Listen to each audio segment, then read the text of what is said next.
40 centimes de chaque dollar qui entre aujourd'hui dans le plus grand indice boursier des États-Unis vont en réalité à seulement 7 entreprises. 7.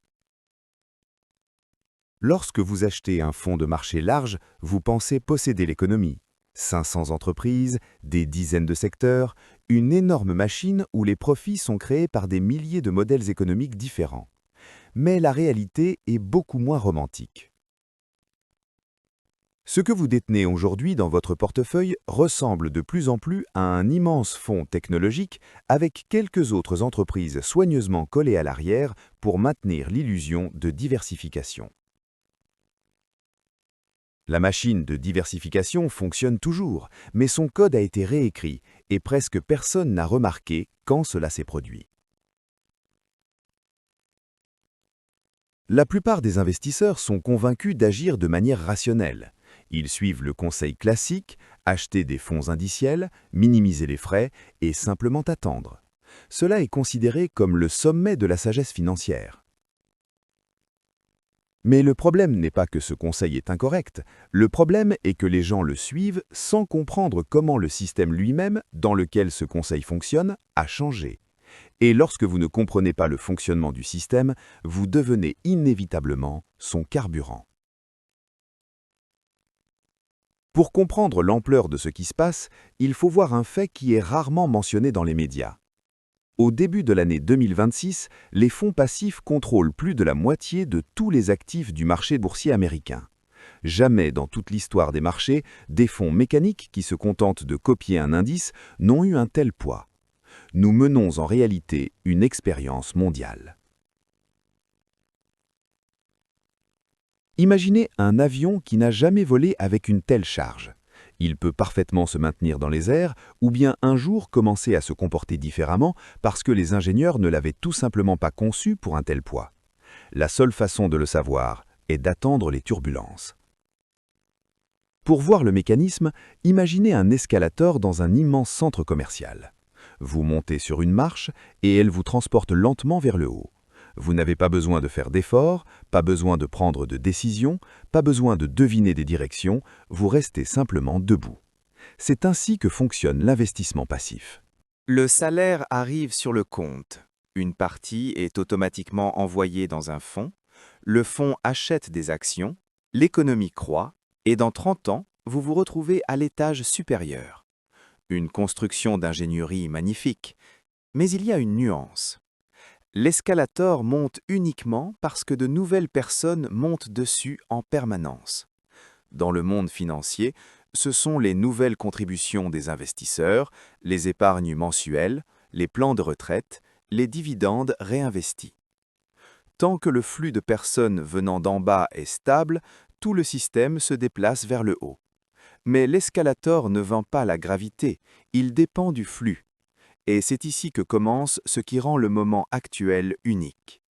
La génération de personnes qui a apporté de l'argent sur le marché pendant des décennies commence progressivement à sortir du système. Ces personnes ont accumulé d'énormes capitaux de retraite et à mesure qu'elles vieillissent, l'argent commence à se déplacer dans la direction opposée. Ce n'est ni une prévision ni une théorie, c'est une simple démographie. Une énorme vague de capital qui a soutenu le marché pendant 30 ans commence progressivement à se retourner. Mais l'escalator ne sait pas réfléchir. Il ne comprend pas que le rapport entre les personnes qui montent et celles qui descendent change. Il continue simplement à fonctionner selon les mêmes règles mécaniques. Quand l'argent entre, les fonds achètent des actions. Quand l'argent sort, les fonds vendent des actions. Et contrairement aux humains, ce système n'a aucune opinion sur ce qui est cher ou bon marché, ni sur le moment où il faudrait s'arrêter. Il exécute simplement un algorithme. La plupart des investisseurs pensent que leur principal problème est un marché surévalué. Ils regardent les ratios de valorisation sur 100 ans et pensent que le principal risque est un prix élevé. Mais ce n'est pas le bon cadre de réflexion. La surévaluation se corrige avec le temps. Les entreprises grandissent ou chutent. Les bénéfices rattrapent les prix. Le marché s'équilibre progressivement. Le véritable problème est beaucoup plus profond et presque invisible. Il réside dans le fait que les actions se déplacent ensemble beaucoup plus fortement qu'auparavant. Ce qui ressemble à de la diversification est souvent le même pari sous différentes formes. À la fin des années 90, un conseiller financier en Californie construisait des portefeuilles pour ses clients. Il y avait des actions de sociétés technologiques, des entreprises médiatiques, des télécommunications et d'infrastructures Internet. Des secteurs différents, des noms différents, des logos différents. Il était convaincu d'avoir créé un portefeuille véritablement diversifié.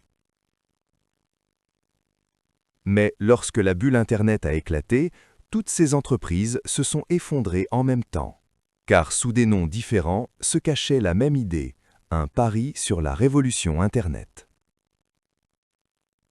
Quand l'idée s'est brisée, tout le portefeuille s'est brisé. Aujourd'hui, la situation est étonnamment similaire. Les entreprises produisent des produits différents, vendent dans différents pays et servent différents marchés. Mais sous la surface, beaucoup d'entre elles dépendent d'une même force, la domination du secteur technologique.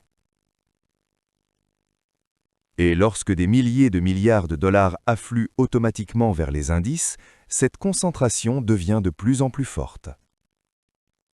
Plus le prix d'une action augmente, plus son poids dans l'indice augmente, et donc plus les fonds achètent cette action automatiquement. Cela crée une sorte d'entonnoir financier. Plus une entreprise devient performante sur le marché, plus l'argent mécanique afflue vers elle, amplifiant encore sa croissance.